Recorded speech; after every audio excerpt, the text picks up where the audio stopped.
음산한 3월의 어느 오후, 고창 마을에 봄비가 내리기 시작하자 하늘은 축축한 담요처럼 갑자기 어두워지며 낡은 반지하 주택들의 지붕을 덮었다.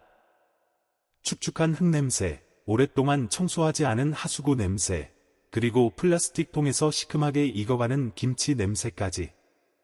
온갖 냄새가 뒤섞여 17번지 골목 가장 깊숙한 곳, 하루에 1시간도 채 햇빛이 들지 않는 반지하를 조용히 감쌌다. 그곳, 삐거기는 식탁 한 구석에 한 소년이 몸을 웅크리고 앉아 있었다. 얼굴은 창백하고 달아빠진 셔츠 아래로 쇄골이 드러날 만큼 깡마른 모습이었다. 소년의 손이 낡은 철제 도시락통을 열 때 가늘게 떨렸다. 안에는 흰쌀밥과 깨소금 한 줌, 그리고 고무처럼 차갑게 굳은 계란 프라이 하나뿐이었다. 하지만 소년은 미소를 지으며 맞은편에 앉은 어머니에게 고맙다는 듯 고개를 끄덕였다. 그녀는 파줄기처럼 마른 몸으로 손수건에 피를 토할 듯 격렬하게 기침을 해대는 여인이었다. 어머니, 드세요. 전 배 안 고파요. 거짓말하지 마라.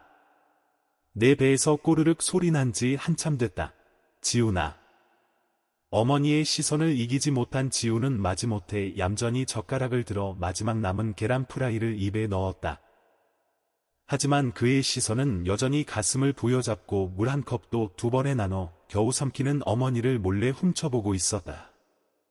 빗소리가 뿌연 플라스틱 창문을 두드리기 시작했고 빗방울 하나하나는 어머니의 숨소리처럼 무겁게 느껴졌다. 반지하는 채 15제곱미터도 되지 않았다. 천장이 낮아 지훈이 손만 뻗으면 수도관에 닿을 정도였다. 접이식 침대 하나, 덜덜거리는 낡은 냉장고 하나, 그리고 축축한 곰팡이가 핀 식탁이 그들의 전 재산이었다.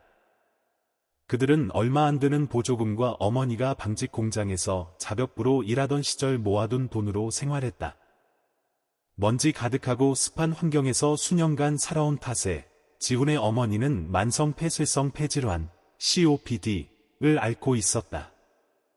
기침이 터져나올 때마다 방 전체가 그녀의 기침 소리에 맞춰 흔들리는 듯했다. 하지만 그녀는 아들에게 조촐한 철제 도시락을 싸주기 위해 매일 아침 애써 몸을 일으켰다. 오늘은 깨소금도 있어.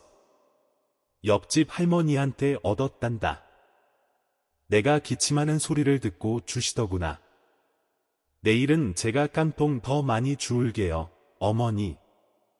이제 더는 얻지 마세요. 내가 학교만 그만두지 않으면 엄마는 그걸로 기쁘단다. 지호는 대답하지 않았다. 그는 조용히 비닐봉지에서 비옷을 꺼내 입고 어머니에게 고개를 숙여 인사한 뒤 집을 나섰다. 삐거기는 나무 문이 닫히자 등 뒤로 점점 더 거세지는 기침 소리가 남았다. 비는 계속 쏟아졌다. 골목 전체가 진흙 개울처럼 변해 쓰레기와 겨울 낙엽들을 휩쓸고 있었다. 지호는 부서진 의자 틀로 만든 손수레를 끌며 고창 병원 주변의 좁은 골목길을 따라 걸었다. 그가 신은 신발은 찢어진 크록스였고 안에는 추위를 막기 위해 신문지를 깔아두었다.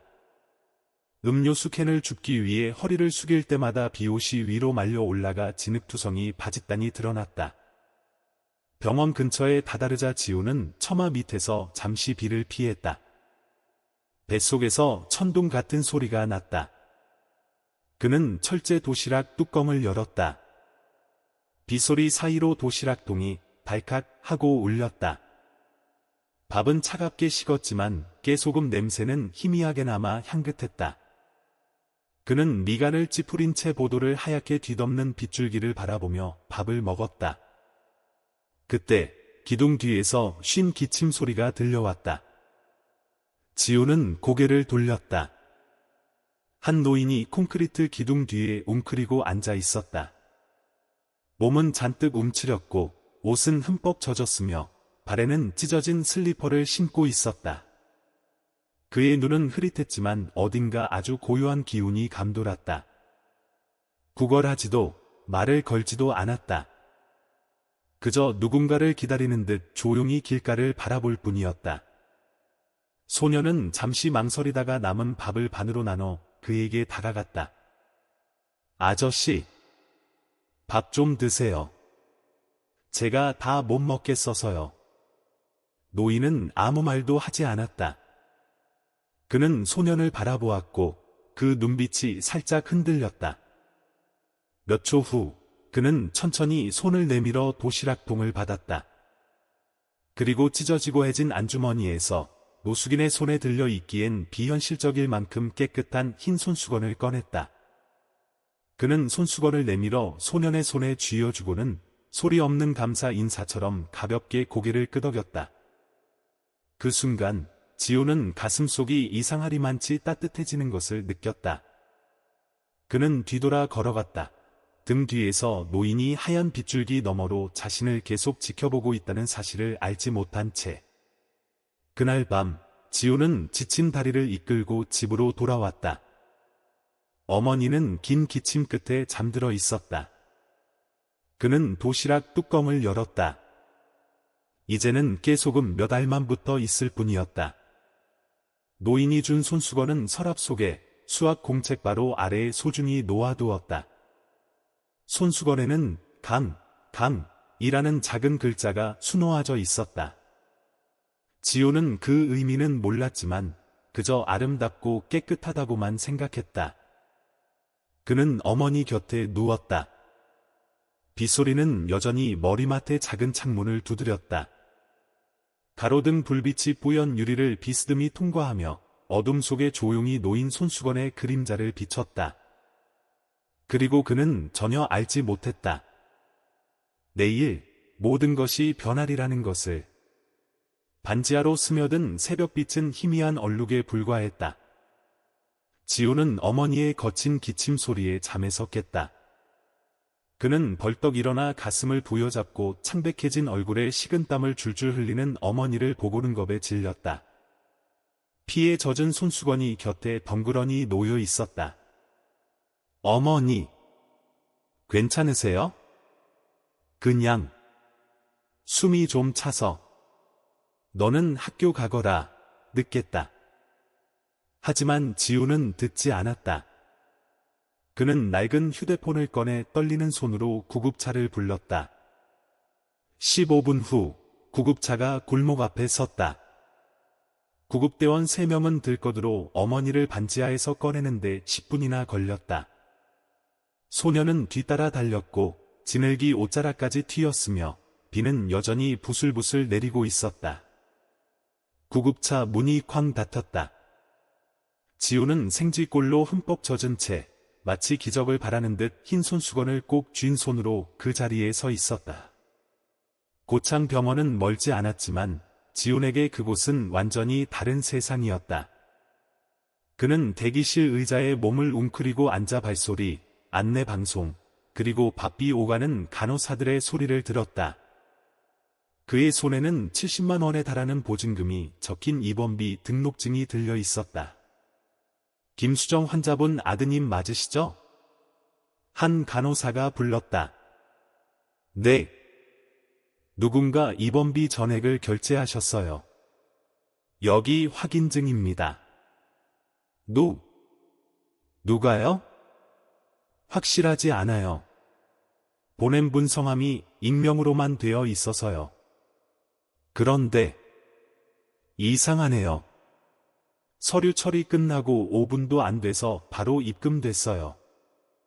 지우는 확인증을 받아들고 눈을 동그랗게 떴다. 믿을 수 없었다.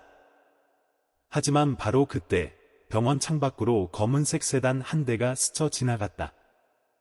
그의 시선은 그 차에 빨려 들어가는 듯했다. 그리고 찰나의 순간 어제의 그 노인이 차에서 내렸다. 하지만 지훈을 가장 충격에 빠뜨린 것은 그 노인이 아니라 어둡게 선팅된 유리창이었다. 그 너머로 그는 의심과 감동, 그리고 두려움으로 가득 찬 자기 자신의 얼굴이 비치는 것만 볼 수 있었다. 설마 그분인가? 그날 밤 지훈은 복도 대기 의자에서 쓰러지듯 잠이 들었다. 에어컨 바람이 목덜미로 곧장 불어왔고 소독약 냄새가 사방에 퍼졌다. 그는 덧없는 기억의 조각에 매달리듯 손안에 흰 손수건을 꽉 쥐었다. 그는 떠올렸다. 그 노인의 눈빛을. 도시락을 받을 때 그건 배고픈 사람의 눈빛이 아니었다. 모든 것을 가졌다가 모든 것을 잃어버린 사람의 눈빛이었다. 한 간호사가 지훈에게 얇은 편지 봉투를 가져다 주었다. 이거 어젯밤에 누가 접수대에 두고 갔어. 내 이름이 정확히 적혀 있더라. 그는 봉투를 열었다. 안에는 누렇게 변한 한지 한 장이 조심스럽게 반으로 접혀 있었다. 검은 잉크, 떨리는 필체였다. 이 아이가 학업을 계속할 수 있게 해주시오. 돈으로는 갚을 수 없는 빚이 있다 하지만 생명을 이어주는 것으로는 갚을 수 있다. 서명은 없었다. 그는 편지지를 움켜쥐었고 눈물이 걷잡을 수 없이 흘렀다. 이 차가운 세상에서 갑자기 이름 모를 어떤 손이 뻗어와 자신을 붙잡아준 것 같다. 어머니가 위기를 넘기자 지훈은 옷을 가지러 잠시 집에 들렀다. 반지 안은 텅 비고 차가웠고 곰팡내 나는 습한 기운이 다시 피어올랐다. 어머니가 눕던 매트리스에는 땀자국이 남아 있었고 신발 한 켤레가 문 옆에 가지런히 놓여 있었다. 모든 것이 그의 목을 매게 했다. 그는 서랍을 열어 낡은 손수건을 다시 꺼냈다. 이제는 어머니가 여전히 곁에 있음을 느끼게 해주는 유일한 물건이었다. 그는 그것을 가슴 주머니에 넣고 조용히 떠났다. 하루 뒤 병원에서는 어머니가 장기 치료를 받아야 한다고 알렸다. 하지만 입원비뿐만 아니라 약값, 영양식, 특별 간호 비용까지 모든 비용이 익명으로 지불되었다. 그러는 동안 지훈은 인권재단이라는 곳에서 장학금을 받게 되었다는 소식을 들었다. 누군가 조용히 그를 지켜보고 있었다. 그리고 지훈의 마음속에 한 가지 질문이 점점 커져갔다. 대체 당신은 누구십니까? 지훈의 어머니는 병상에 누워 있었다. 안색은 여전히 창백했지만 눈에는 다시 빛이 돌아와 있었다. 2인실 병실은 회백색으로 칠해져 있었고 창문을 열면 늙은 은행나무 한 그루가 잎을 떨구기 시작하는 작은 병원들이 보였다. 지훈은 항상 곁을 지켰다. 그는 더 이상 학교에 가지 않았다. 온종일 어머니 곁에 앉아 손을 주무르고 수건으로 이마를 닦아주고 물을 따라주며 마치 작은 간호사처럼 수액기계의 수치를 살폈다. 모든 치료비는 재단에서 지원되었지만 소년에게는 여전히 믿기지 않는 일이었다. 아들아, 제대로 된 어린 시절을 주지 못해 미안하구나. 그런 말씀 마세요, 어머니. 그냥 건강해지시기만 하면 돼요. 제가 열심히 공부할게요. 제가 일하러 갈게요. 학교는 그만두지 마라, 지훈아. 나중에 무슨 일이 있더라도 절대 학교는 그만두지 마, 알겠지? 그는 고개를 끄덕였고 눈물은 가슴 속으로 역류했다. 일주일 후 어머니의 상태가 안정되어 특별치료실로 옮겨졌을 때 지훈은 서류를 떼러 접수대에 갔다가 두 번째 손편지를 받았다. 또다시 누렇게 변한 한지, 반으로 접힌 모양, 이전 편지와 똑같은 필체였다. 이 아이는 학교에 다녀야만 한다. 세상이 언제나 등 돌리는 것만은 아니라는 것을 알게 해주시오. 돈으로는 갚을 수 없는 빚이 있다 하지만 생명을 이어주는 것으로는 갚을 수 있다. 편지에는 발신인 주소가 없었다. 그저 젖은 손으로 꽉 쥐었던 것처럼 종이가 살짝 축축한 흔적만 남아 있었다. 지훈은 생명을 이어주는 것이라는 구절을 읽고 말을 잃었다. 그 말은 마치 자신에게가 아니라 그 글을 쓴 사람 자신에게 하는 속삭임처럼 머릿속에서 되풀이되었다. 다음 날 가랑비가 내렸다. 지훈은 어머니에게 드릴 우유를 사러 나갔다. 돌아오는 길 병원 정문에 막 도착했을 때 검은색 세단 한 대가 맞은편에 멈춰 섰다. 차 문이 열리고 한 인형이 내렸다. 그가 밥을 주었던 그 초라한 행색의 노인이었다. 지우는 즉시 근처 버스 정류장으로 몸을 숨기고 비에 젖은 광고판 유리 너머로 몰래 훔쳐보았다. 차 뒷좌석의 선팅 유리는 여전히 내려져 있어 안이 잘 보이지 않았다. 노인은 긴 외투를 걸치고 쟁이 넓은 모자를 쓰고 있었다. 그는 누구도 쳐다보지 않았고 동행도 없었다. 오직 그 혼자였다. 지우는 떨면서 자세히 보려고 몸을 일으켰지만 노인은 이미 병원복도 너머로 사라진 후였다. 아무것도 묻지 못했다. 하지만 지훈의 마음속에는 이제 거의 확신에 가까운 믿음이 자리 잡았다. 바로 저분이야. 돈을 내주신 분, 편지를 쓰신 분, 하지만 왜 노숙자처럼 살고 계셨을까? 그날 밤 지우는 어머니의 침대 곁에서 쓰러지듯 잠이 들었다. 꿈속에서 그는 더 어렸을 때의 자신을 보았다. 철제 도시락통을 손에 들고 학교 운동장 한가운데 서 있었다. 하지만 친구도 선생님도 없었다. 오직 얼굴 없는 한 남자가 복도 끝에 서서 이리 오라고 손짓하고 있었다. 그는 망설였다. 그때 어머니가 나타나 격렬하게 기침을 하며 입에서 피를 쏟아냈다. 그는 달려갔지만 바람이 불어와 어머니를 점점 더 멀리 밀어냈다. 두려워 마라. 어머니의 목소리가 메아리 쳤다. 그는 소스라치게 놀라 잠에서 깼다. 가슴 주머니에 있던 흰 손수건이 땀으로 흠뻑 젖어 있었다. 일주일 후 어머니가 안정을 되찾고 집으로 돌아가 요양하게 되었을 때 한 중년 여성이 지훈을 찾아왔다. 내가 지훈이 맞지? 네. 나는 한민정이라고 해. 인권재단에서 일하고 있단다. 우리는 특별한 경우를 위한 장학 프로그램을 운영하는데 내가 선정되었어. 그녀는 장학금 확인서와 함께 한 달치 버스 카드, 새 학습 노트, 그리고 철제 도시락통 하나를 내밀었다. 너 예전에 이런 도시락통을 썼었지? 지우는 얼어붙었다. 그는 도시락 뚜껑을 열었다. 안에는 흰쌀밥과 깨소금, 그리고 시큼하게 절인 김치 몇 조각이 들어 있었다. 누가? 선생님께 말씀드렸나요? 한민정은 대답하지 않았다. 그녀는 그저 미소를 지을 뿐이었다. 누군가 내 이야기를 아주 많이 했단다. 내가 평생 후회의 빚을 진 분이지. 떠나기 전 한민정은 지훈에게 작은 쪽지를 건넸다. 내일 오후 5시 17번지 나무 대문 앞 은행나무 근처 마지막 골목. 더는 아무것도 적혀 있지 않았다.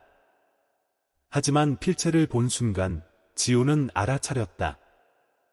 편지를 쓴 그 사람과 같은 필체였다.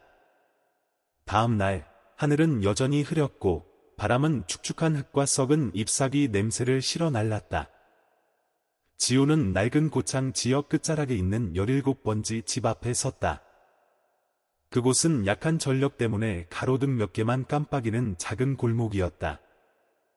그 집은 낡은 검은 기와 지붕과 세월의 흔적이 밴 나무 대문을 가진 오래된 한옥이었다. 양옆으로는 이끼로 뒤덮인 낮은 돌담이 있었다. 커다란 은행나무가 안에서부터 가지를 뻗어 굳게 닫힌 대문 위로 그늘을 들이우고 있었다. 지우는 망설였다. 그는 주머니 속 쪽지를 확인하고는 조심스럽게 손을 들어 3번 가볍게 두드렸다. 아무도 대답하지 않았다. 정적. 그는 다시 한 번 더 크게 두드렸다. 아무 소리도 들리지 않았다. 하지만 두 대문짝 사이 틈으로 희미한 노란 불빛이 새어나왔다. 그리고 창호지 너머로 사람 그림자 하나가 살짝 스쳐 지나갔다. 소녀는 움찔했다. 그는 빤히 쳐다보았지만 아무도 문을 열지 않았다. 오직 처마 밑에 걸린 대나무 풍경만이 가볍게 짤랑거릴 뿐이었다. 안에 누구 계세요? 지훈이 다시 한번 떨리는 목소리로 불렀다. 침묵. 몇 분을 기다린 후 그는 깊고 천천히 고개를 숙이고 가슴에 품고 있던 흰 손수건을 문 앞에 놓았다. 그는 손수건을 조심스럽게 접고 그 위에 학생용 연필로 쓴 글씨를 남겼다. 어머니를 구해주셔서 감사합니다. 아저씨의 성함은 모르지만 절대 잊지 않겠습니다. 지우는 떠났다. 그는 전혀 알지 못했다. 문렴 뒤에서 백발의 한 노인이 붉어진 눈으로 빛바랜 낡은 사진 한 장을 손에 꽉 쥔 채 서 있었다는 것을. 그 어두운 방 안에서 강인권 회장은 여전히 혼자 살고 있었다. 벽은 낡은 신문지로 뒤덮여 있었다. 방 한가운데 놓인 낮은 상 위에는 녹슨 빈 철제 도시락통이 놓여 있었다. 상 위, 촛불 켜진 작은 영정사진 옆에는 10살쯤 되어 보이는 옅은 곱슬머리에 초등학교 교복을 입고 수줍게 웃고 있는 아들의 사진이 있었다. 사진 귀퉁이에는 잉크펜으로 쓴 글씨가 있었다. 다음 생이 있다면 아빠가 다시는 너를 홀로 두지 않을게. 그는 지훈이 남기고 간 손수건을 집어들어 성스러운 유물처럼 소중하게 접었다. 그는 그것을 사진 옆에 두고 마치 자신만의 기억의 세계를 지키는 수행자처럼 희미한 노란 불빛 아래 말없이 앉아 있었다. 방 안의 어둠은 짙게 굳어지는 듯했고 그를 결코 녹지 않을 어느 겨울 속으로 깊이 끌어당겼다. 그의 겨울에도 눈이 하얗게 쏟아졌다. 그는 열에 들뜬 작은 몸을 안고 동네 의원으로 달려가던 자신의 모습을 보았다. 병원은 환자로 넘쳐났고 그의 아들은 기다려야만 했다. 그리고 그는 진료일에서 한 장 때문에 아이를 횡한 바람이 부는 복도에 혼자 남겨두고 말았다. 돌아왔을 때 아이는 추위 속에서 이미 숨이 멎어 있었다. 그때 한 인턴 여의사가 아이를 끌어안고 눈물을 흘리며 통곡했다. 바로 한민정이었다. 그날 이후 두 사람의 인생은 영원히 다른 방향으로 흘러갔다. 사회복지 건물 3층의 작은 사무실, 인권재단 사무실에서 한민정은 지훈 어머니의 진료 기록을 다시 살펴보고 있었다. 그녀는 생강차를 들고 있었고 눈빛은 지쳐 있었다. 강 회장이 나타나 말없이 그녀 옆 의자에 조용히 앉았다. 한참 후에야 그가 입을 열었다. 그 옛날 그 아이 아직 기억하시오? 저는 단 한 번도 잊은 적이 없습니다. 나는 당신을 죽을 때까지 미워할 거라고 생각했소. 저 또한 그날 이후 죽은 사람처럼 살아왔습니다. 그들은 서로 사과할 필요가 없었다. 그저 고통의 원을 한 바퀴 다 돌고 출발점으로 돌아온 두 사람처럼 이해의 침묵만이 흘렀다. 그러다 강 회장은 그녀의 책상 위에 손편지 한 통을 올려놓았다. 나는 그 아이에게 줄 것이 아무것도 없소.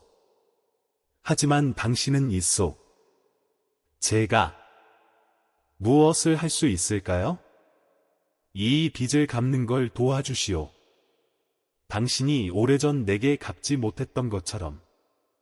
한민정은 편지를 보았다. 떨리는 익숙한 필체였다. 그것은 지훈에게 보냈던 바로 그 손편지들이었다. 그것들은 강 회장님의 것이 아니었다. 바로 그녀의 것이었다. 하지만 강 회장님은 그 글자 하나하나에 담긴 삶의 의지를 불어넣은 사람이었다.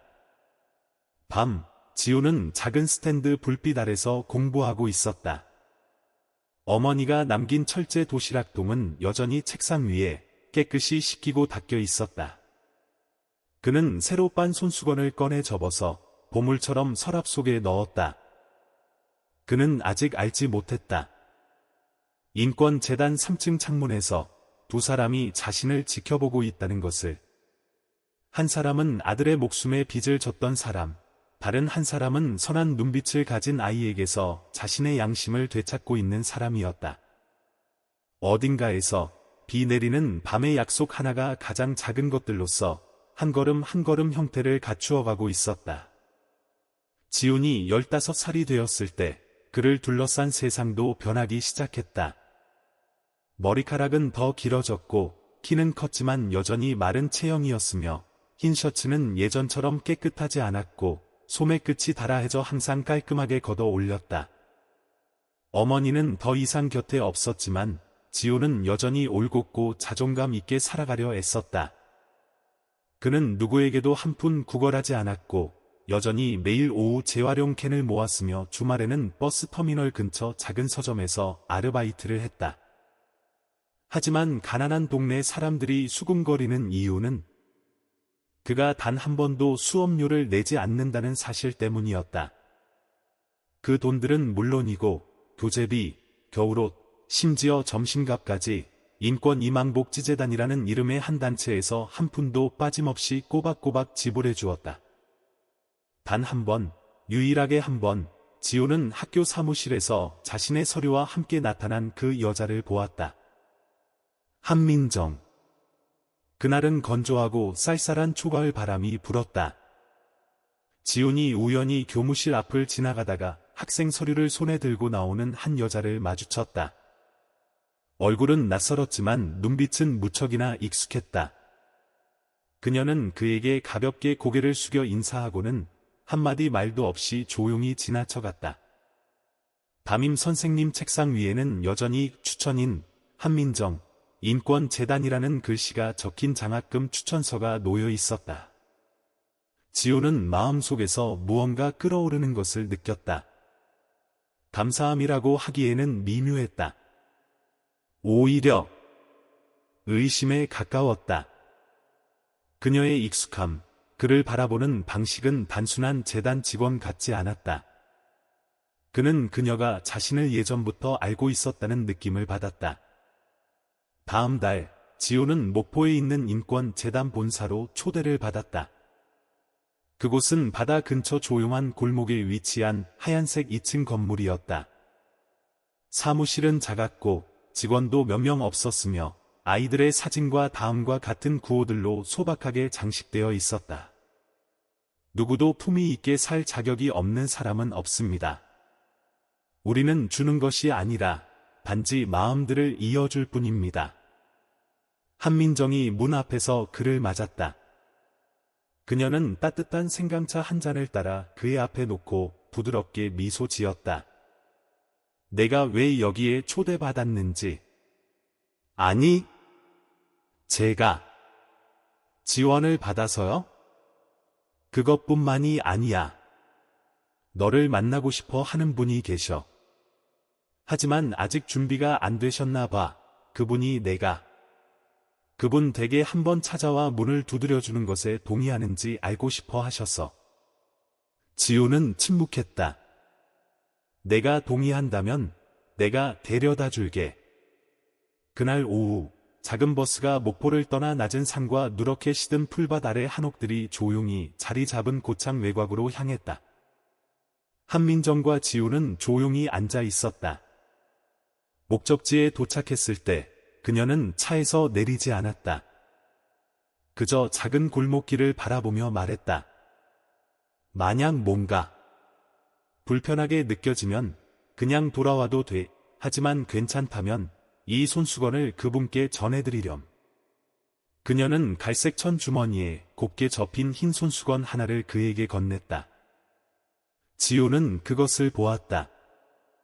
예전에 병원 처마 밑에서 구걸하던 노인에게 건넸던 바로 그 손수건과 똑같았다. 그의 심장이 순간 쿵 하고 내려앉았다. 그는 차에서 내려 17번지 집을 향해 걸어갔다. 저녁 그림자가 기울어지고 햇빛이 은행나무 가지 사이로 비스듬히 비쳤다. 지호는 익숙한 대문 앞에 멈춰 섰다. 모든 것이 예전 그대로였다. 낡은 기와 이끼 낀 담벼락, 짤랑 소리를 내는 대나무 풍경. 그는 잠시 가만히 서 있었다. 3번 두드렸다. 아무도 없었다. 이번에는 집 안에서 아주 가벼운 발소리가 들려왔다. 지호는 숨을 죽였다. 살짝 닫힌 나무 대문 틈으로 그는 집 안에서 비치는 노란 백열등 불빛과 창호지 뒤에 가려진 한 사람의 그림자를 보았다. 아무도 소리를 내지 않았다. 그는 이번에는 아무것도 쓰지 않은 채 흰 손수건을 문지방 위에 내려놓았다. 깊고 느린 절 한 번. 그리고 그는 뒤돌아보지 않고 돌아섰다. 하지만 몇 걸음 갔을 때 유리창에 비친 반사광 속에서 그는 자신의 발걸음을 멈추게 하는 무언가를 보았다. 문틈 너머로 키가 크고 백발이 성성한 노인이 형언할 수 없는 눈빛으로 손수건을 꼭 쥔 채 그를 바라보고 있었다. 강인권 회장은 아들의 영정사진 옆에 앉았다. 그는 낡은 것과 새 것, 두 개의 손수건을 나란히 놓았다. 책상 위에는 작은 사진과 그 아래에는 한 번도 붙이지 못한 푸른 잉크로 쓴 편지가 있었다. 만약 어느 날 내가 더 이상 이 세상에 없게 된다면 다른 아이가 너를 대신해 살게 해다오. 그는 중얼거렸다. 그 아이가 꼭 내 아들 같구나. 그 눈빛이. 밖에서는 풍경 소리가 다시 울렸다. 가을 한가운데의 자장가처럼 부드럽고 애절하게. 비록 그 문은 열리지 않았지만 그날 이후 지훈의 마음속에는 마치 등불 하나가 켜진 것 같다. 그는 더 이상 세상에 홀로 남겨진 기분이 들지 않았다. 이유는 알 수 없었지만 그는 어딘가에 말없이 뚜렷이 모습을 드러내지 않고도 자신을 지켜보는 사람이 있다는 것을 알았다. 그는 더 열심히 공부하기 시작했다. 한때 악몽이었던 수학 문제들도 이제는 낡은 스탠드 불빛 아래서 되새기고 또 되새기며 풀다 보니 편안해졌다. 그는 어머니의 말씀, 선생님들의 가르침, 그리고 매일의 작은 감정 하나하나를 갈색 가죽 표지의 얇은 수첩에 다시 적기 시작했다. 그는 그 수첩을 감사의 노트라고 불렀다. 12월 초의 어느 추운 겨울날, 한민정이 학교에 와서 지훈에게 하루 결석 허가를 받았다. 그녀는 그를 어머니가 치료받았던 병원으로 다시 데려갔다. 그곳에 도착했을 때 그는 깜짝 놀랐다. 병원은 이제 인권병원, 지역사회의료센터로 이름이 바뀌어 있었다. 민정은 그를 소아과로 데려가 예전에 누군가 어머니의 입원비를 익명으로 결제해 주었던 바로 그 3번진 요실을 가리켰다. 그녀가 부드럽게 말했다. 알고 있니? 예전에 이곳이 강 회장님 아드님이 치료받던 곳이었어. 아이는 9살에 세상을 떠났지. 그날 이후 회장님은 더 이상 재단 이사장직을 맡지 않으셨어. 하지만 여전히 주변을 다니시며 가난한 사람들, 아무도 돌보지 않는 아이들을 만나셨지. 그분이 보시기에 자격이 있다고 생각되는 사람을 만나면 우리에게 그 이야기를 전해주셨어. 그럼 그분이 선생님께 저를 도와달라고 하신 건가요?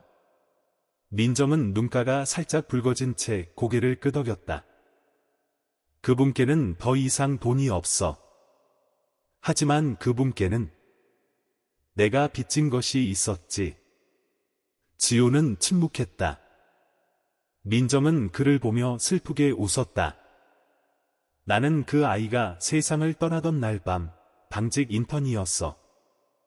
나는 그 아이를 구하지 못했지. 하지만 회장님은 단 한 번도 나를 탓하지 않으셨어. 그저 이렇게 말씀하셨지. 나중에 내 아들과 같은 눈빛을 가진 아이를 만나거든 더 잘해주라고. 어느 추운 밤 눈이 가볍게 내리기 시작했다. 지호는 누구에게도 말하지 않고 자신이 직접 만든 도시락에 흰쌀밥, 깨소금, 마른 계란말이 하나 애를 들고 17번지 골목으로 향했다. 이번에는 문을 두드리지 않았다. 그는 집 앞 계단에 앉아 도시락을 내려놓고 뚜껑을 열었다. 익숙한 발칵 소리가 밤중에 울려 퍼졌다. 지훈이 나지막이 말했다. 아저씨께서 왜 저를 돕기로 하셨는지 모르겠습니다. 하지만 그것이 제가 더 올바르게 살아가는 방법이라면 약속합니다. 그 마음을 헛되이 하지 않겠습니다. 그는 깊이 고개를 숙였다. 눈이 그의 머리카락과 어깨, 그리고 도시락 위를 하얗게 덮기 시작했다. 집 안에서 강인권 회장은 창가에 말없이 앉아 빛바랜 손수건을 손에 쥐고 있었다. 그의 눈에는 눈물이 그렁그렁했다. 그날 밤, 지우는 도시락을 덮은 천 아래 작은 쪽지를 남겼다. 부끄럽지 않게 살아가도록 허락받고 싶습니다. 지훈. 다음 날 아침, 한민점은 강 회장에게 전화를 걸었다. 아무도 받지 않았다. 그녀는 걱정이 되어 낡은 한옥으로 차를 몰았다. 문은 살짝 열려 있었다. 안에는 노란 불빛이 여전히 켜져 있었고, 난로는 아직 붉은 숯을 품고 있었다. 하지만 강인권 회장은 미동도 없이 앉아 있었다. 책상 위에는 그의 아들 사진과 그 옆에 마지막 남은 재산을 인권재단에 기부한다는 유언장 초안이 놓여 있었다. 집을 판 얼마 안 되는 돈으로 지훈을 위한 희망이라는 이름의 별도 기금을 만들어 한 번도 선택받지 못한 아이들을 위해 써달라는 내용이었다. 서랍 속에서 민정은 강 회장이 썼지만 붙이지 않은 편지 한 통을 발견했다. 민정 씨. 나는 당신을 원망한 적 없소. 나에게도 이제는 줄 것이 없구려. 하지만 당신이 내 아들에게 빚을 졌다면 이제 나는 그 빚을 당신에게 돌려주려 하오. 폭풍 뒤 맑은 하늘처럼 투명한 눈빛을 가진 한 소년의 모습으로 그 아이가 내 아들에게 지켜주지 못했던 삶을 살 수 있도록 도와주시오. 그래야 나도 눈을 감고 미소 지을 수 있을 것 같소. 민정은 편지 옆에 머리를 떨구었고 눈물이 낡은 잉크 자국을 적셨다. 강 회장의 장례식은 꽃도 조문객도 없이 간소하게 치러졌다. 하지만 그날 교복을 입은 한 남학생이 영정 앞에서 꼿꼿이 서서 조용히 고개를 숙이고 있었다. 아무도 그가 누구인지 몰랐다. 오직 문 뒤에 서 있던 한민정만이 그를 보고 다시 강 회장의 영정 사진을 올려다보았다. 두 사람은 마치 삶과 죽음의 간극을 넘어 서로에게 닿은 것 같다. 지우는 집으로 돌아와 감사의 노트를 펴고 한 줄을 더 적었다. 오늘 저는 삶에 감사하는 법을 배웠습니다. 그 문은 열리지 않았지만 그 안의 마음은 단 한 번도 닫힌 적이 없었으니까요. 그의 겨울, 눈은 예년보다 일찍 내렸다.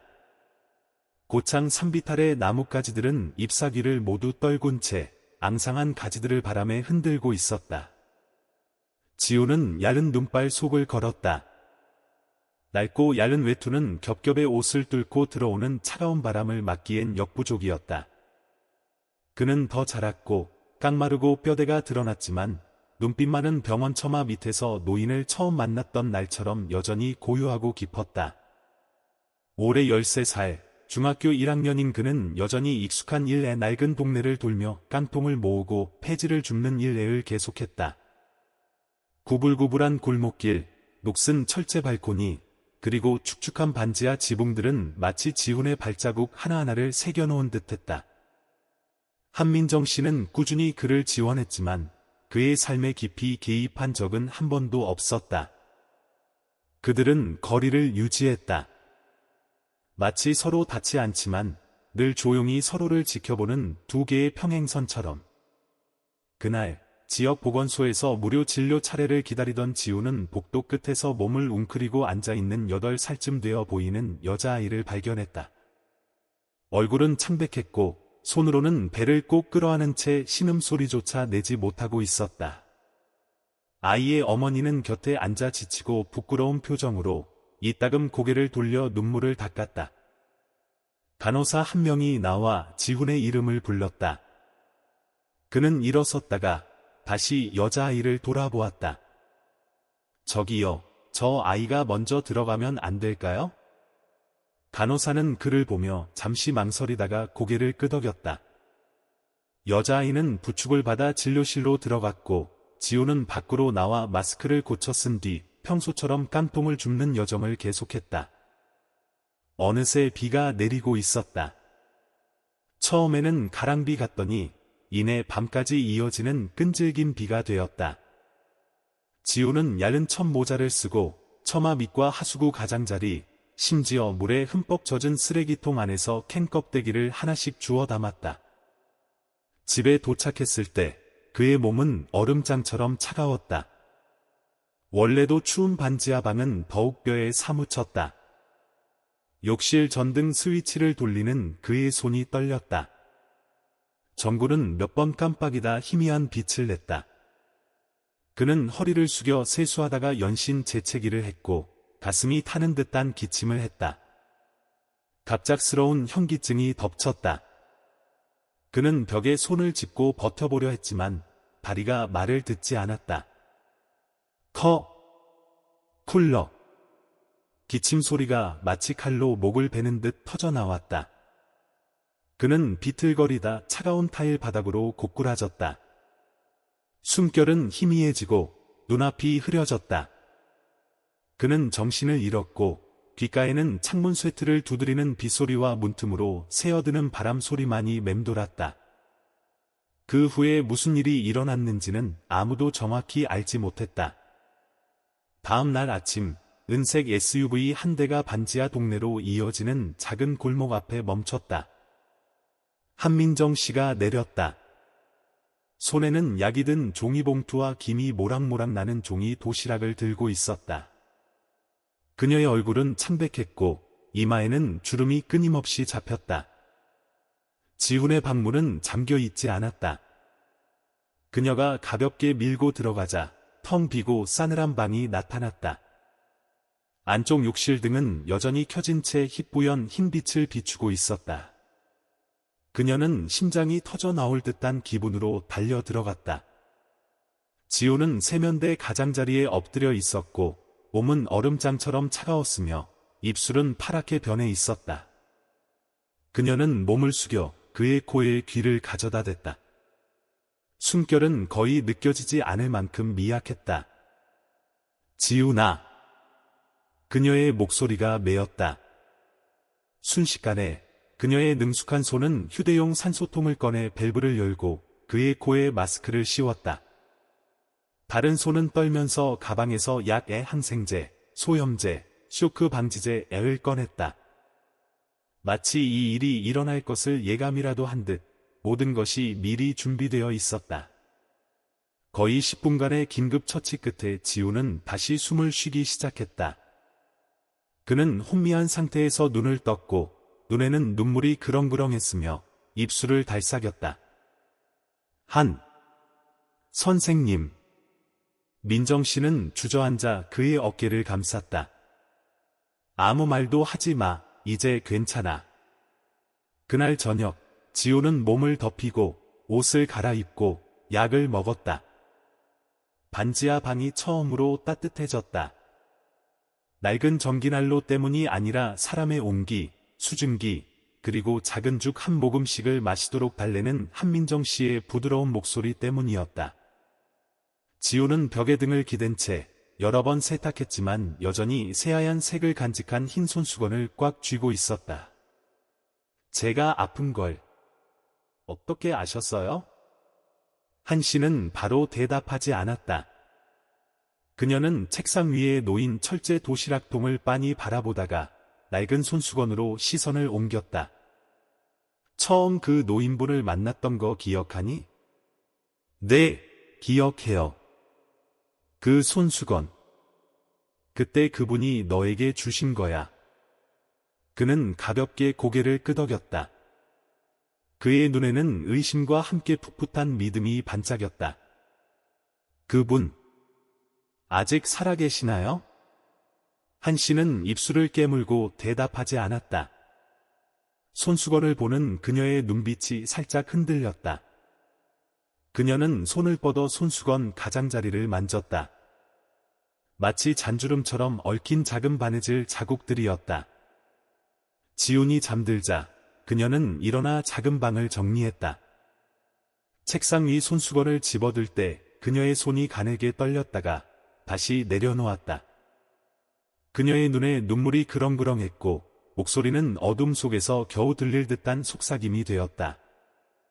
바보 같은 아이. 내가 얼마나 많은 사람을 구했는지 넌 전혀 모를 거야. 그리고 그녀는 방을 나섰다.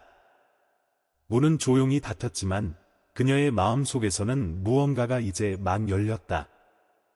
마치 수년간 침묵하던 낡은 문에 기름칠을 한 것처럼. 아픈 지 일주일 후 지우는 건강을 회복했다.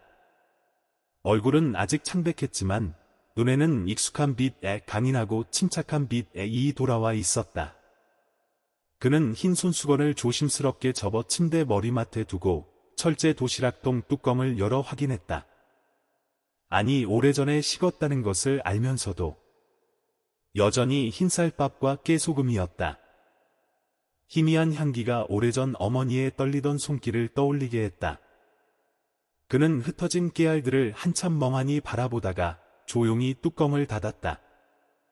그날 오후 한민정이 다시 찾아왔을 때 지우는 이미 깔끔하게 방을 정리하고 깨끗한 옷을 입고 있었다. 그는 부드러운 미소로 그녀를 맞았다. 감사합니다, 선생님. 저를 구해주셔서요. 그녀는 태연한 표정을 유지하려 애쓰며 고개를 끄덕였다. 하지만 그녀의 눈은 깊은 피로와 슬픔을 감추지 못했다. 그 순간 그녀는 마치 오래전 강 회장의 아들의 선한 눈빛, 깡마른 손, 그리고 나이를 뛰어넘는 용기의 그림자를 보는 것 같았다. 간단한 식사 후 지훈이 갑자기 물었다. 한 선생님, 제가 그분을 다시 만날 수 있을까요? 한민정은 흠칫했다. 잠시 후 그녀는 가라앉은 목소리로 입을 열었다. 아직도 그분을 기억하는구나? 한 번도 잊은 적 없어요. 그분이 정말 그분이 맞는지 확신할 수 없을 때조차도요. 그는 고개를 숙이고 말을 이었다. 하지만 저는 늘 생각했어요. 그분이 아니라면 누구일까? 누가 아무 말 없이 뒤에 조용히 서 있을까? 한 씨는 입술을 깨물었다. 밖에서는 가랑비가 뿌연 유리창 위로 부슬부슬 내렸다. 그녀는 일어나 책상으로 다가가 벽에 붙은 달력 한 장을 집어들었다. 내일이 무슨 날인지 아니? 지우는 고개를 저었다. 내 생일이야. 다음 날 아침, 아직 날이 채 밝기도 전에 한민정은 지훈을 차에 태웠다. 별다른 설명 없이 그녀는 그저 말했다. 내가 알아야 할 몇 가지가 있어. 하지만 내 눈으로 직접 보고 믿을지 말지는 스스로 결정했으면 해. 그들은 구불구불한 산길을 따라 올라갔다. 풍경이 서서히 드러났다. 안개에 덮인 소나무 숲, 이끼 낀 돌계단, 그리고 야생 감나무들 뒤에 숨겨진 검은 기와집 한 채. 차는 낡은 나무 대문 앞에서 멈췄다. 한민정은 먼저 문을 열고 돌아서며 당부했다. 조용히 걸어, 시끄럽게 하지 말고. 지우는 심장이 쿵쾅거리며 뒤따랐다. 마음속에서는 수많은 질문이 물거품처럼 솟아올랐다. 노인분이 여기에 계신 걸까? 한 선생님은 어떻게 아셨을까? 그리고 왜? 하필 오늘일까? 한옥 문이 조용히 열렸다. 내부는 소박하지만 정갈했다. 나무 틈새로 찬 기운이 스며들었다. 집 중앙에는 돌난로가 놓여 있었고 그 옆에는 가지런히 접힌 이불, 낡은 수첩 몇 권, 그리고 먼지 덮인 작은 책장이 있었다. 하지만 집 안에는 아무도 없었다. 한민정은 차상으로 다가가 그 위에 놓인 수첩 한 권을 살짝 넘겼다. 작은 사진 한 장이 떨어져 나왔다. 지훈과 어머니가 어릴 적 보건소에서 찍은 사진이었다. 그 아래에는 희미한 잉크 자국으로 글씨가 쓰여 있었다. 그 아이, 아직 살아있는 거지? 그녀는 그것을 살짝 접어 지훈에게 건넸다. 그는 그것을 받아들고는 말을 잃었다. 이내 그의 시선은 익숙한 물건에 멈췄다. 낡은 철제 도시락통에 상 한가운데 정중하게 놓여 있었고 그 위에는 학생용 불로 붙인 한지 조각이 있었다. 비뚤비뚤한 글씨체였다. 누군가 찾아오거든 이 상자를 그 아이에게 전해주시오. 무언가 지훈의 마음을 옥죄었다. 그는 떨리는 손으로 상자를 열었다. 안에는 더 이상 밥이 아니라 네모 반듯하게 접힌 빛바랜 낡은 손수건이 들어 있었다. 바로 그가 받았던 그 손수건이었다. 한민정이 곁에 서서 조용히 말했다. 돌아가셨어. 지난주에. 바로 이 집에서. 지우는 숨이 멎는 것 같다. 그는 주저앉아 상자 뚜껑을 움켜쥐었다. 왜? 미리 말씀 안 해주셨어요? 그분이 원치 않으셨어. 만약 내가 찾아온다면 인연이고 그렇지 않다면 그 아이는 이미 잘 살고 있는 것이라고 하셨어. 잠시 후 그녀는 장을 열어 빛바랜 천끈으로 묶인 손편지 한 묶음을 꺼냈다. 그녀는 그것을 지훈에게 건넸다. 이건 그분이 쓰신 편지들이야. 하지만 붙이지는 않으셨지. 전부 너에 대한 이야기란다. 그는 한 장 한 장 넘기며 조용히 읽었다. 그 아이를 처음 만난 날, 내 아들이 생각났다. 똑같이 어리석고 똑같이 자존심이 셌지.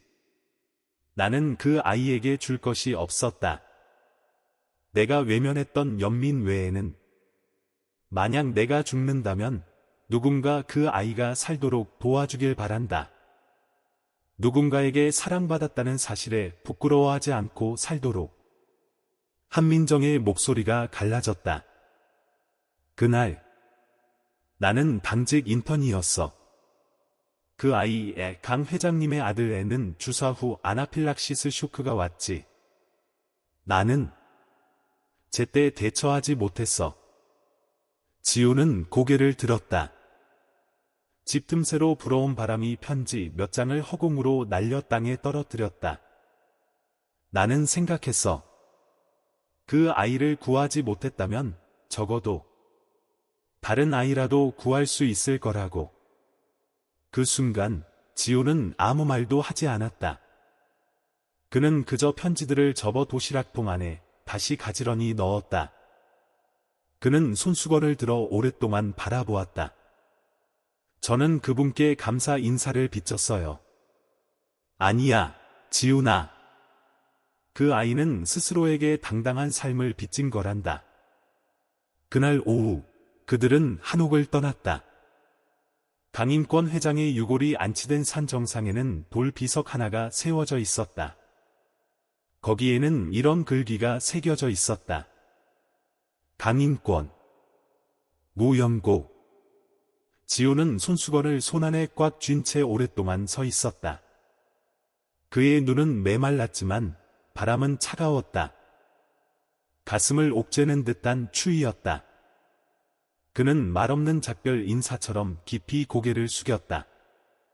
고개를 들었을 때 저녁 노을이 그의 눈에 비치며 이제 막 입가에 생긴 새로운 주름에 어린 시절을 떠나보내는 사람의 주름을 선명하게 비추었다.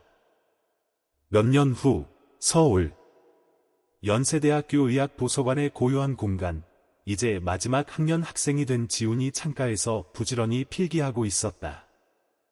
흰 손수건은 유리판에 끼워져 수첩 안에 보관되어 있었고 철제 도시락통은 책상 서랍에 가지런히 놓여 있었다. 그는 거의 매일 그것을 하나의 다짐처럼 가지고 다녔다. 먹기 위해서가 아니라 기억하기 위해서. 그는 기숙사에 살며 라면으로 끼니를 때우고 학교 근처 병원 응급실에서 아르바이트를 했다. 그가 인권이망복지재단이라는 이름의 재단에서 장학금을 받은 이름 없는 아이였다는 사실을 아는 사람은 아무도 없었다. 이제 재단의 상임이사가 된 한민정 씨조차 그의 삶에 거의 개입하지 않았다. 그녀는 그저 그림자처럼 멀리서 조용히 지켜볼 뿐이었다. 그의 겨울, 갑작스러운 한파가 몰아쳤을 때 지우는 고창에서 걸려온 전화를 받았다. 지역인권재단 관리자의 낮고 끊어지는 목소리가 들려왔다. 일이 생겼네. 강인권 어르신께서 방금 돌아가셨어. 숲가장자리 언덕에 지으신 임시 가옥에서. 지훈의 심장이 멎는 것 같다. 이전 방문 이후에 어느 정도 예상은 했지만 그 소식은 여전히 가슴을 치는 충격이었다. 그가 돌아가셨다. 홀로.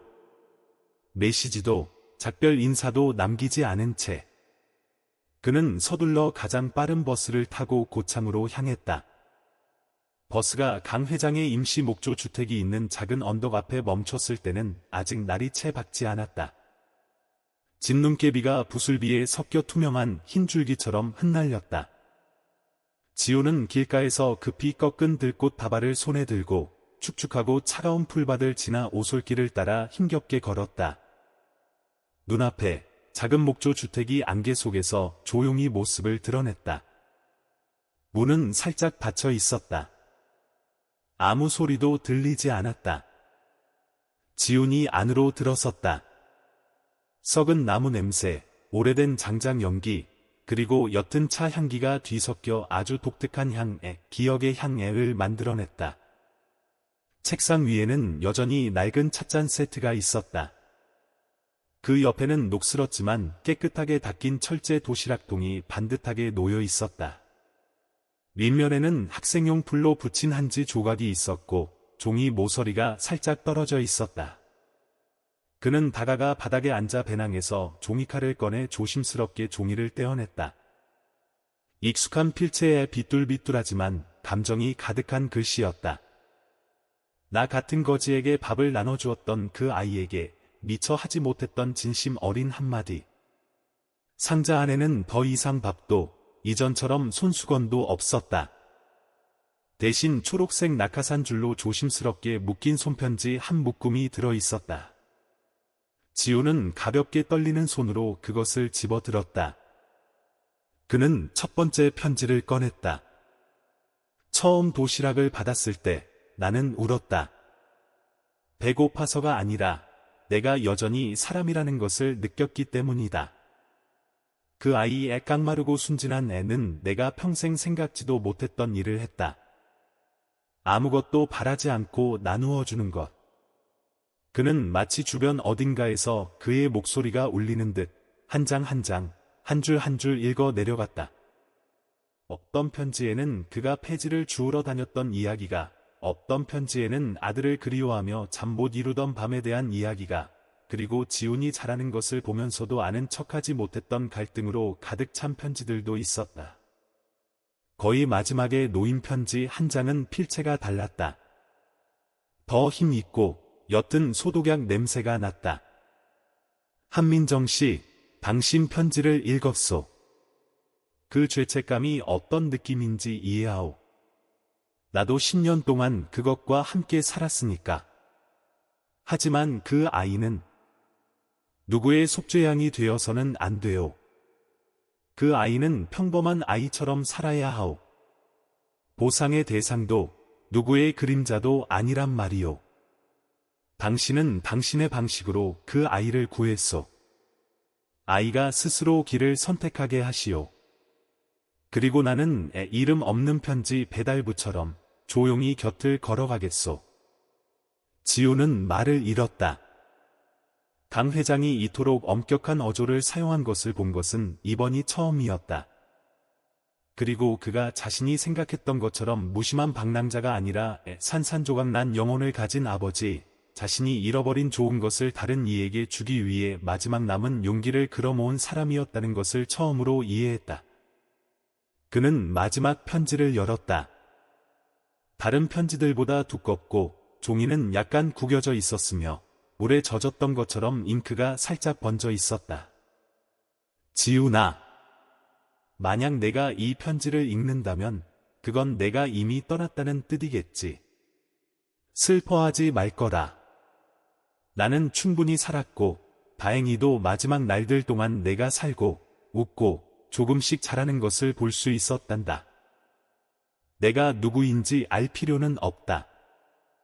그저 너에게 도시락 하나를 나눠 받은 사람이 있었고 그 덕분에 이 세상이 여전히 살만하다고 느꼈다는 것만 기억해다오. 올바르게 살아가렴, 지훈아. 하지만 다른 누군가를 위해 자신을 희생하지는 마라. 오직 너 자신을 위해 살아라. 너는 그럴 자격이 있으니까. 추신, 그 손수건, 내 어머니가 내게 주셨단다. 예전에 내가 직접 술을 놓았다고 하시더구나. 사실인지는 모르겠지만 나는 계속 간직해왔다. 눈물 한 방울이 편지 가장자리에 떨어졌다. 지우는 박지 않았다. 그는 그저 고개를 숙여 철제 상자 위에 손을 얹고 긁힌 자국을 가볍게 쓰다듬었다. 마치 살갗에 새겨진 기억을 어루만지듯. 밖에서는 산바람이 소나무 가지 사이로 울부짖었다. 편지 몇 장이 허공으로 휩쓸려 올라가 하얀 눈밭 사이에서 연약한 새의 날갯짓처럼 빙글빙글 돌았다. 그는 밖으로 나와 강 회장이 앉아 책을 읽곤 했던 나무 밑으로 천천히 걸어갔다. 땅 위에는 소박한 글씨가 새겨진 거친 돌 비석이 있었다. 강인권, 무연고. 지우는 고개를 숙였다. 이번에는 단순한 작별 인사가 아니라 하나의 약속이었다. 살아가겠습니다. 보답하기 위해서가 아니라 이어가기 위해서. 며칠 후 한민점은 고창에 도착했다. 강 회장이 살았던 작은 목조 주택에 들어섰을 때 그녀는 소박한 제단 앞에서 한참 동안 말없이 서 있었다. 영정사진은 없었고 단지 유골함 옆에 가지런히 접힌 흰 손수건만 놓여 있었다. 그녀는 울지 않았다. 그저 깊이 고개를 숙일 뿐이었다. 지우는 작은 나무 식탁을 사이에 두고 그녀와 마주 앉았다. 식탁 위에는 철제 도시락통, 조심스럽게 다시 정리된 편지 묶음, 그리고 낡고 작은 봉투 하나가 있었다. 한민정은 상자를 보며 나지막이 한숨을 쉬었다. 나는 생각했지. 조용히 널 도우면서 내 죄책감의 일부를 짊어질 수 있을 거라고. 하지만 날이 갈수록 깨달았어. 너에게 필요한 건 동정이 아니었다는 걸, 너에게 필요한 건 믿음이었어. 그는 책망 없는 눈빛으로 그녀를 바라보았다. 저는 한 번도 제가 짐이라고 생각한 적 없어요. 그저 항상 궁금했을 뿐이에요. 왜 강 회장님 같은 분이 외롭고 친척도 없는 분이 제게 그렇게 잘해주셨을까? 한민정은 고개를 숙여 도시락통 가장자리를 가볍게 만졌다. 그는 아들을 잃었으니까. 그리고 아무도 그를 다시는 아버지라고 불러주지 않았으니까. 긴 침묵이 흘렀다. 바람이 나무 벽 틈으로 불어와 소나무와 낡은 재의 옅은 향기를 실어 날랐다. 한민정은 봉투를 열었다. 안에는 강 회장 아들의 사망진단서 사본이 들어있었다. 강우진, 2010년 개인 병원에서 주사 후 아나필락시스 쇼크로 사망. 내가 그날의 인턴 의사였어. 그녀가 나지막이 말했다. 손 쓸 틈이 없었지. 모든 게 너무 빨랐어.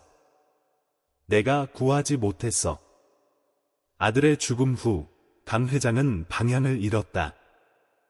그는 직장을 그만두고 도시를 떠나 노숙자처럼 전국을 떠돌았다. 1년 후 그는 우연히 한자선 모금 행사에서 한민정을 보았다. 책망 없이 그는 조용히 떠났지만 며칠 후 그녀의 사무실로 손편지 한 통이 배달되었다. 당신은 내 아들을 구하지 못했소. 하지만 다른 누군가는 구할 수 있지 않겠소? 그리고 마치 운명이 정해놓은 것처럼 지친 한가난한 소년이 병원 처마 밑에서 그에게 밥을 내밀었다. 손수건 하나, 도시락 하나, 전혀 경계심 없는 눈빛. 그는 깨달았다. 기회가 왔다고. 그때부터 한민정은 지훈의 서류를 추적하기 시작했고 인권재단을 통해 멀리서 지원했다. 하지만 모든 것은 강 회장의 이름으로 서명되었다. 그분은 자신이 보내는 사람이길 원하셨어. 그녀가 속삭였다. 지우는 손안의 손수건을 꽉 쥐었다. 저는 생각했어요. 제가 직접 술을 놓았다고, 하지만 어머니께서 그분께 맡기라고 하셨다고. 아마도 어머니는 그가 그 누구보다 믿을 만한 사람이라고 보셨나 봐요.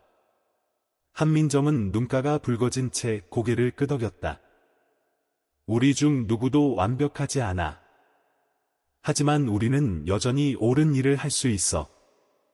떠나기 전 지우는 거친 돌 비석 옆에 오랫동안 다시 섰다. 그는 그 위에 철제 도시락통을 올려놓고 뚜껑을 열었다.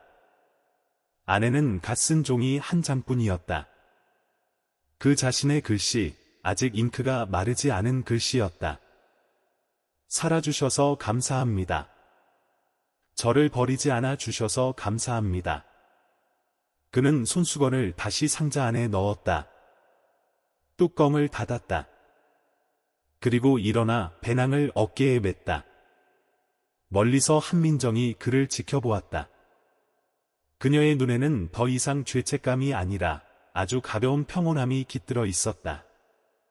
그날 저녁, 서울로 돌아오는 기차 안에서 지우는 창가에 앉아 거꾸로 떨어지는 별들처럼 스쳐 지나가는 불빛들을 바라보았다. 외투 주머니 속에는 강 회장이 남긴 마지막 편지가 여전히 따뜻했다. 올바르게 사는 건 쉽지 않단다, 지우나. 하지만 믿으렴, 어디에 있든 너를 보며 자랑스러워하는 사람이 있다는 걸. 빗방울 하나가 창문에 가볍게 부딪혔다. 그 순간 지우는 미소 지었다. 슬프지도 기쁘지도 않은 내 모든 것을 넘어선 미소였다. 15년 후 고창의 3월은 여전히 쌀쌀했다. 하지만 옛마을로 이어지는 언덕 비탈을 따라 매화가 하얗게 피기 시작했다. 꽃잎들은 축축한 땅 위로 떨어졌다. 기억처럼, 지나간 시간의 흔적처럼 연약하게. 마을 초등학교 운동장에는 아이들이 빽빽하게 모여 있었다. 성대한 행사가 준비 중이었다. 운동장 한가운데에는 현수막이 걸려 있었다. 제1회 인권민정 장학금 수여식. 아이들 중 누구도 인권이 누구인지, 민정이 누구인지 몰랐다. 하지만 그들은 오늘 특별한 사람이 온다는 것을 알고 있었다. 그 사람은 이 마을에서 자랐다고 했다. 교장 선생님이 감격에 찬 목소리로 이야기했듯 한때 도시락 소년이었다고. SUV 한 대가 교문 옆에 멈춰 섰다. 한 남자가 내렸다. 하얀 가운을 걸치고 어깨에는 작은 배낭을 메고 손에는 천으로 감싼 낡은 철제 상자를 들고 있었다. 아이들이 수근거렸다. 진짜 의사 선생님이다. 저 상자는 뭐지? 이제 서울의 한자선 진료소 원장이 된 한지우는 사람들에게 고개를 숙여 인사했다. 그는 길게 연설하지 않았다. 그저 조용히 작은 무대 위로 올라가 아이들 앞에서 철제 도시락통을 열었다. 여러분, 그거 알아요? 선생님은 이 도시락에서 자랐어요. 맛있는 음식이 들어 있어서가 아니에요. 이 안에는 한때 우리 어머니가 가진 모든 것이 담겨 있었기 때문이에요. 침묵이 감돌았다. 그는 상자에서 종이 한 장을 꺼냈다. 3번 접혀 가장자리는 닳았지만 글씨는 여전히 선명했다. 살아주셔서 감사합니다. 그가 미소 지었다. 이건 한 분이 제게 남겨주신 말이에요. 제가 아무것도 남지 않았다고 생각했을 때요.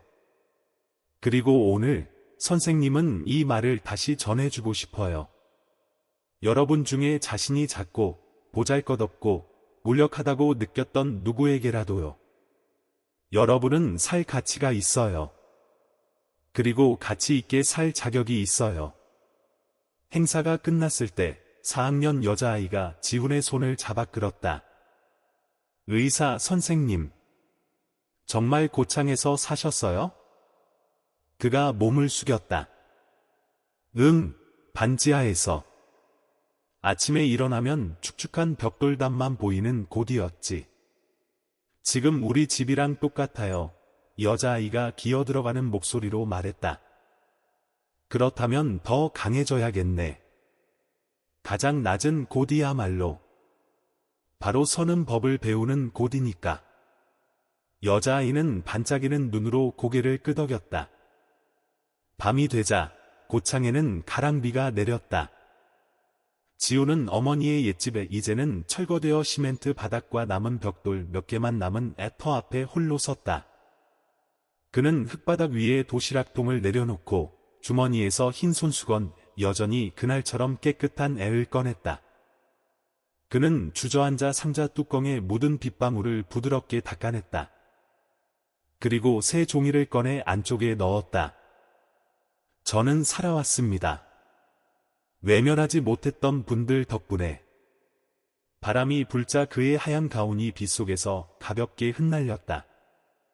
가로등 불빛이 내려와 때 잃은 새치가 희끗희끗한 그의 머리카락을 비추었다.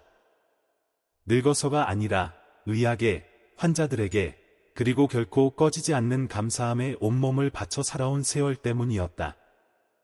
한 노인의 그림자가 멀리서 우산 아래 조용히 서 있었다. 한민정이었다. 그녀는 다가오지 않았다. 그저 바라볼 뿐이었다. 그리고 침묵 속에서 미소 지었다. 일주일 후 장학금 수여식에서의 지훈의 연설은 소셜미디어를 통해 빠르게 퍼져나갔다. 언론은 그를 도시락 의사라 불렀다. 한 사람의 마음으로 길러져 자신의 평생으로 그 빚을 갚고 있는 사람. 그 영광 뒤에 지훈이 차가운 방에서 몸을 웅크리고 흰쌀밥과 깨소금을 억지로 삼켜야 했던 수많은 밤이 있었다는 것을 아무도 몰랐다. 12살 소년이 병원 문을 두드리며 의사에게 어머니를 하룻밤만 더 입원시켜달라고 애원했던 순간들이 있었다는 것을. 그날 그 노인의 눈빛에 슬프고 고독하고 세상에 대한 모든 믿음을 잃은 듯했던 애이 있었다는 것을 아무도 몰랐다. 또한 조용히 편지를 보내고 약을 싸주고 선물을 건넸던 한민정이라는 여인이 지금 서울의 한말기 암센터에서 치료받고 있다는 사실도 아무도 몰랐다. 어느 봄날 오후 지훈이 그녀를 찾아갔다. 병실은 고요했다. 그녀는 많이 야위었지만 눈빛은 여전히 빛났다. 지훈을 보자 그녀는 옅게 웃었다.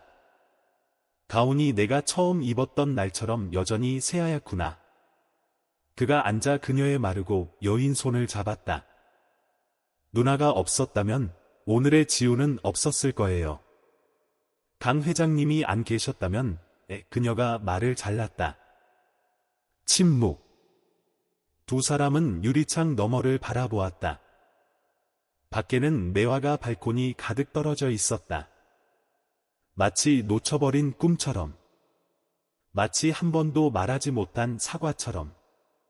돌아가기 전 지훈은 그녀의 탁자 위에 새 철제 도시락통을 올려놓았다. 안에는 밥이 아니라 편지들이 들어있었다. 그가 어머니에게, 강 회장님에게, 그리고 12살의 자기 자신에게 썼던 편지들이었다. 그가 나지막이 말했다. 어떻게 보답해야 할지 모르겠어요. 그래서 그저 썼어요. 잊지 않기 위해서. 한민정은 상자 뚜껑을 어루만졌다. 잠시 후 그녀가 힘겹게 속삭였다.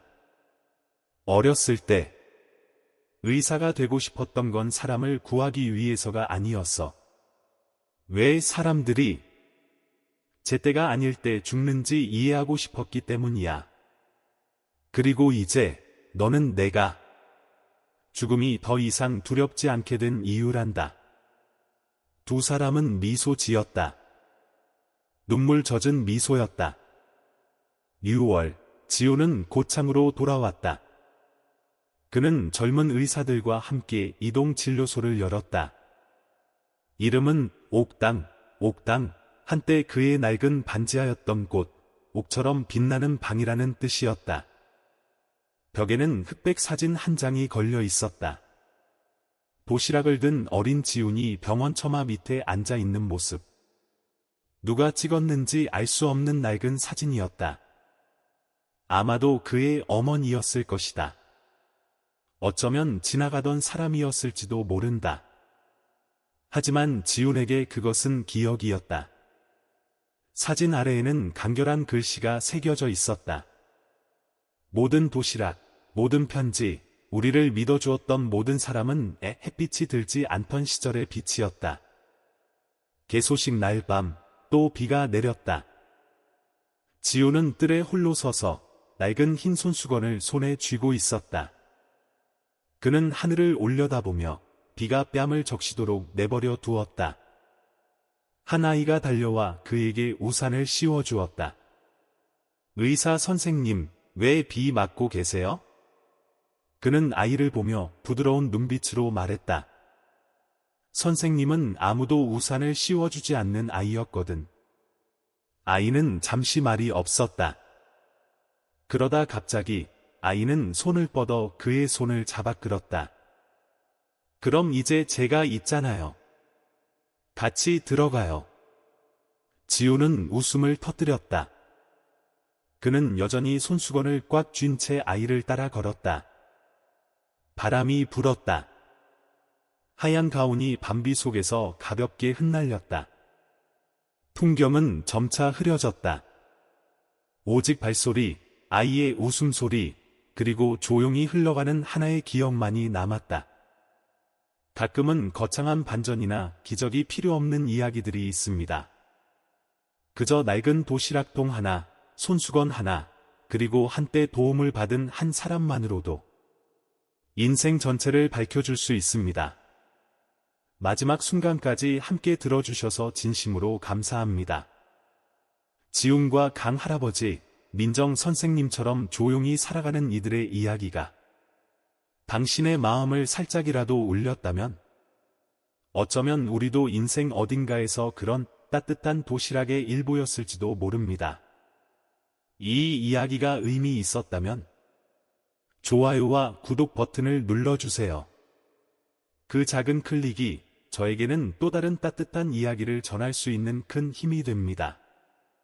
가끔은 당신의 아주 작은 행동이 누군가에게는 이름 없는 편지가 될 수도 있으니까요.